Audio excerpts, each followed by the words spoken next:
It was a really difficult course, very challenging. It was gorgeous. It's designed so that spectators can they can be right up next to the track for the majority of the course. But it was good. In training, I did real well, but it rained really bad last night. And I think that really kind of affected me. I also had a little bit of a problem with my pedal, so I had some trouble today and a couple falls. I'm not too happy with, but what can you do? Just live with it and try to learn and move forward. Yeah, what do you take away competing in your first Olympic event, coming back to the island, and hopefully sharing some of that knowledge with other bike riders here on island? Yeah, well, I can certainly see the level of talent it takes to be able to compete at this level, and also the kind of train and the type of obstacles that we need to be prepared for at an event like this. I think it's going to take a little bit of more organization within our own individual organizations to try to move each of our sports forward. You have any plans of hopefully coming back home and sharing that knowledge and kind of encouraging people to maybe build a mock track for other people?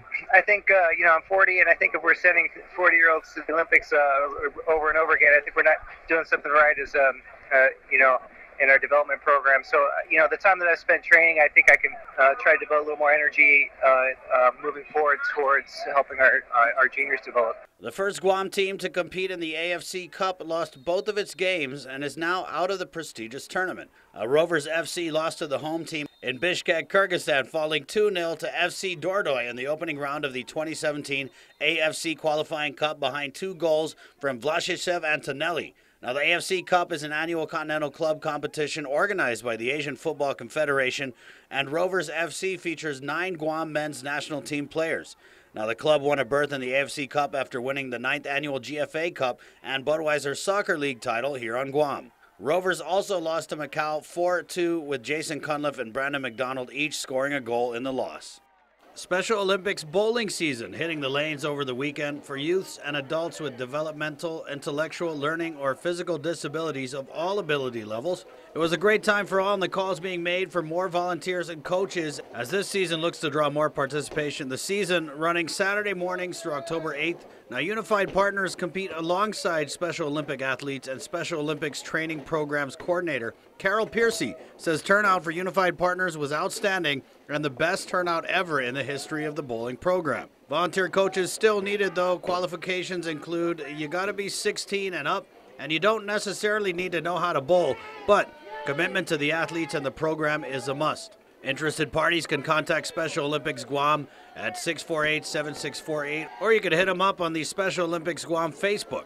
Piercy adds assisting in the program is a great way to fulfill service learning hours for high school students. A Special Olympics Bowling Saturday show, 9:30 and go time 10 a.m. at Central Lanes in Tamuning. Guam National Youth Football Federation football from the Southern High Gridiron Steelers and 49ers meeting up in the Metgood Division. Look at this big kid. Jacoby Kanata beasting it to the left side for the TD. Kanata following his blocks again down the left-hand side for another touchdown. The Steelers up big in the first half behind the running game. Aiden Lumba pounded out big chunks of yards for the Steelers. Lumba breaking tackles here on his way to the end zone for 6. Steelers win big down south against the Niners and improve to 2-0 on the season. Just like Dave Delgado's Packers, I gotta say. Hey, props to my man Double D.